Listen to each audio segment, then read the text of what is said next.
The night I found out my brother had been drugging me, I was lying completely still in the dark, counting the seconds between his footsteps. Not because I was scared, because I had to be sure. 43 days of sleeping tea. 43 nights of Daniel leaning in the doorway with that soft, patient smile, waiting until I drank every drop before he said goodnight. 43 mornings of waking up foggy and slow, like the world had been wrapped in gauze overnight and someone forgot to unwrap it before I opened my eyes. I'd thought it was grief. I'd thought it was the sedative weight of losing our mother. I'd thought Daniel was the good brother, the steady one, the one who came home when things fell apart. I was wrong about all of it. The cup was on the nightstand, still faintly steaming. I'd held the liquid at the tip of my tongue for 3 full seconds before I made my decision. Bitter, chemical, the faint metallic edge of something synthesized. Nothing like the earthy flatness of actual valerian root, which I had in the previous 48 hours of quiet creeping suspicion, gone to a health food store and bought and brewed and tasted myself. This wasn't valerian, so I performed. Slow sips, a long exhale, eyelids drooping in the practiced way of a woman who has genuinely fallen asleep this way 42 nights running, who has no reason to do anything but fall asleep again. Daniel watched from the doorway. I could feel his attention the way you can feel a light source without looking directly at it, a warmth on the side of your face, directional and specific. When he glanced toward the hallway, I tilted the cup and poured every drop into the terracotta pot behind the curtain, the plant in it, a pothos my mother had kept for 12 years, that I'd been watering out of a grief reflex I couldn't name, accepted the offering without complaint. "Good night, Danny," I whispered, dragging my voice into the register of someone already half gone. He smiled. That same smile,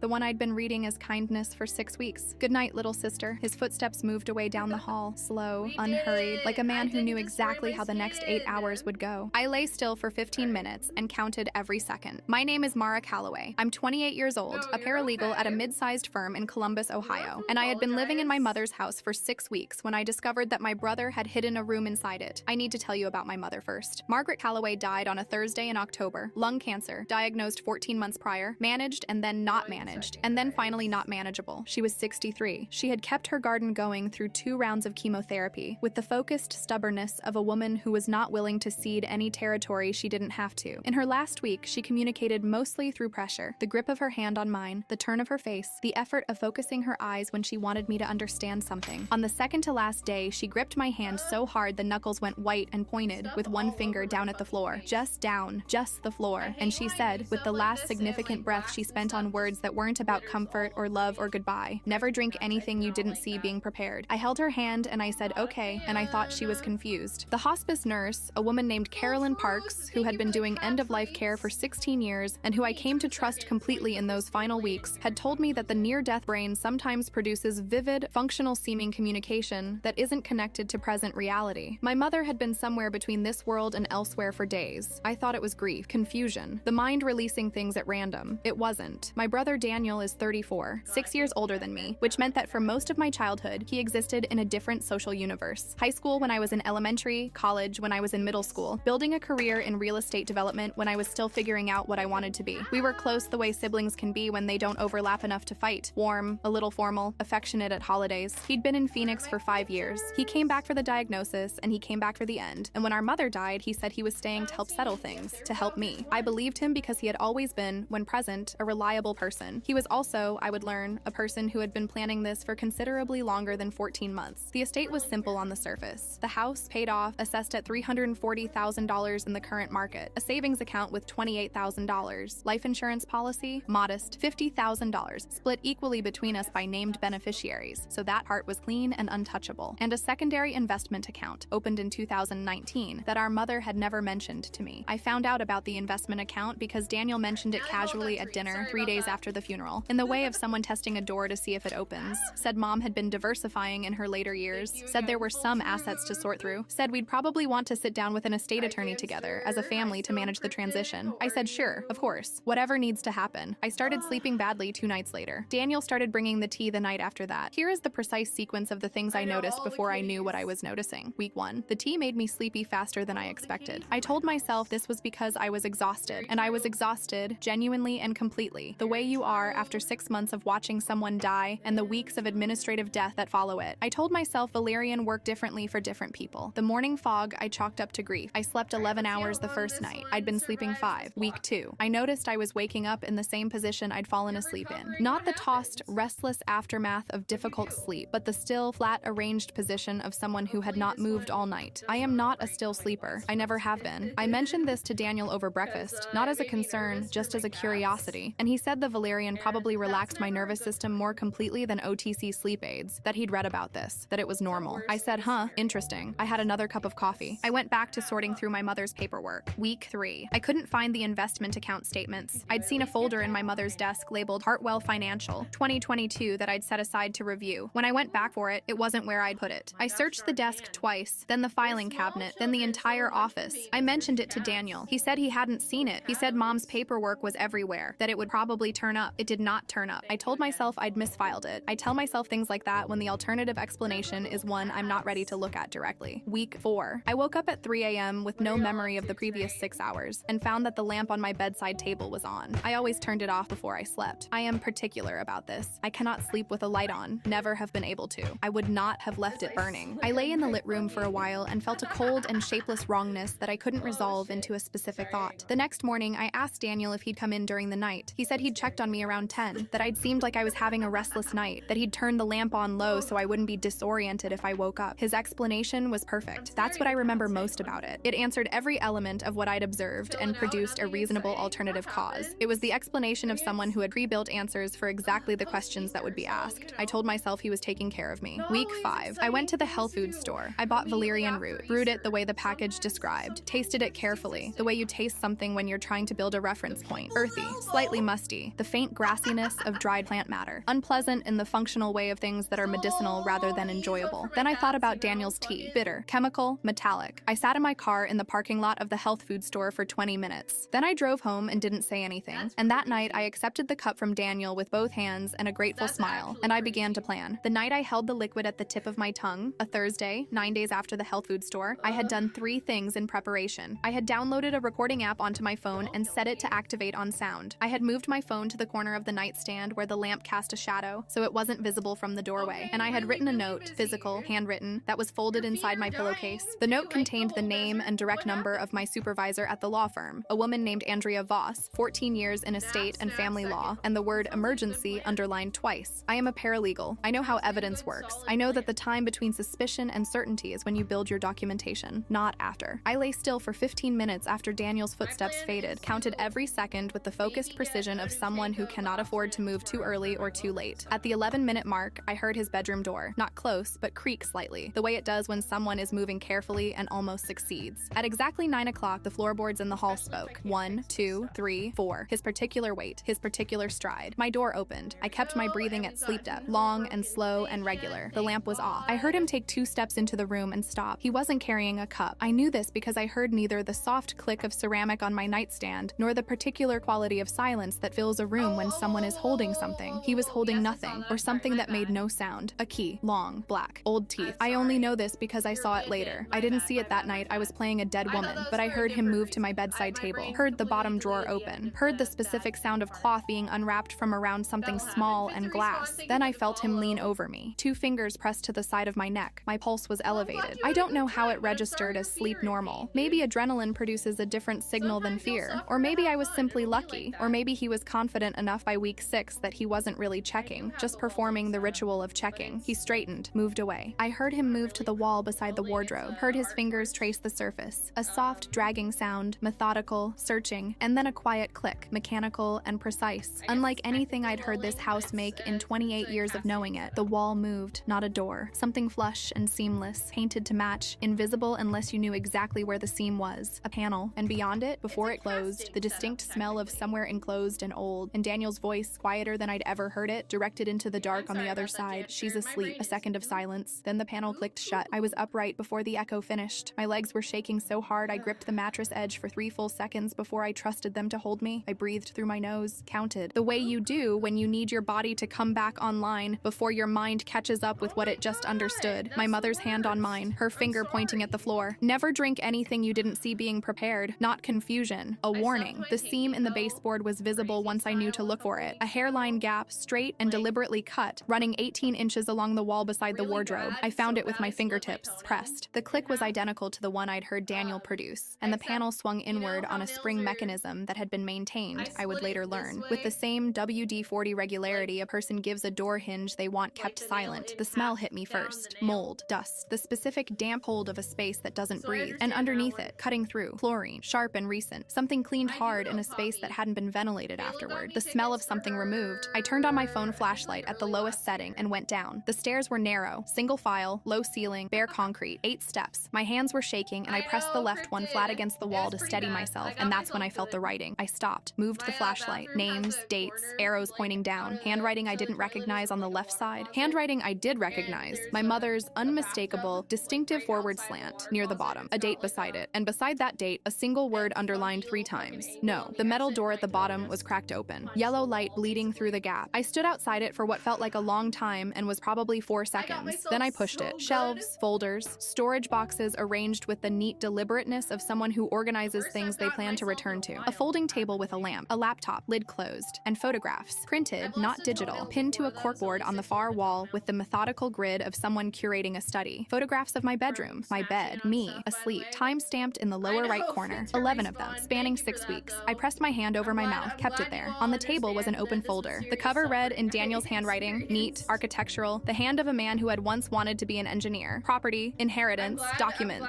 my name at the top of the page inside, a blank line for a signature. And then Daniel's voice, close now, on the other side of a second door I hadn't noticed in the back wall. His voice and another voice, lower, a voice I didn't recognize, both of them unhurried. We need to finish before she starts suspecting. The lower voice, what if she refuses to sign? Daniel, quiet, the particular quiet of a man who finds the question almost amusing. She'll sign in her sleep, just like Mom did. The room moved sideways, or I moved. I don't know, just like Mom did. My mother did not die of lung cancer. My mother died because someone helped her. I had time for exactly one complete thought before the metal door opened and Daniel stepped through it and stopped. He saw me. "Ah," he said softly. "You didn't drink it." He stepped closer. I stepped back. My shoulder blades found the wall. The other man, early 50s I registered, gray at the temples, a button-down shirt with the sleeves rolled, the face of someone professionally unremarkable, stood in the back doorway with the expression of someone running a calculation. "Sister," Daniel said. Not Mara, not my name. Sister. Like the relationship was the thing he was leveraging. "You didn't have to make this hard." "We don't have time for this," the other man said. "We still do." Daniel tilted his head. The soft smile was back, which was worse than the absence of it. "She always falls asleep." I threw my phone sideways. It hit the concrete and skidded, and the sound was loud and directional, and Daniel's eyes went to it for exactly 1 second. I ran, up the stairs, through the panel, across the bedroom floor in 4 steps. My shoulder connected with the wardrobe, heavy, oak, my mother's, solid as a wall, and I shoved until it moved, until it sat flush against the panel, not a lock, but an obstacle, and obstacles buy time. Daniel's knock came from the other side, soft, patient, the worst sound in the world. "Open up, don't make a scene." I was already dialing. 911, what's your emergency? His voice through the wall, still soft, still unhurried, still exactly the voice of a man who believes he controls the variables. "If you call, you'll end up like Mom." The 911 dispatcher was already talking. I kept my voice low and flat and gave her the address and said, "I believe my life is in danger," with the deliberateness of a person who knows that specific phrase triggers a specific protocol. Then I crossed to the window. I have a scar on my right palm from the nail in the windowsill that I catch every time I reach for it. I don't notice it anymore. I noticed it that night because for a second I thought it was blood and my brain could not process one more thing. Not blood. Old scar. Keep moving. I went out the window. Out the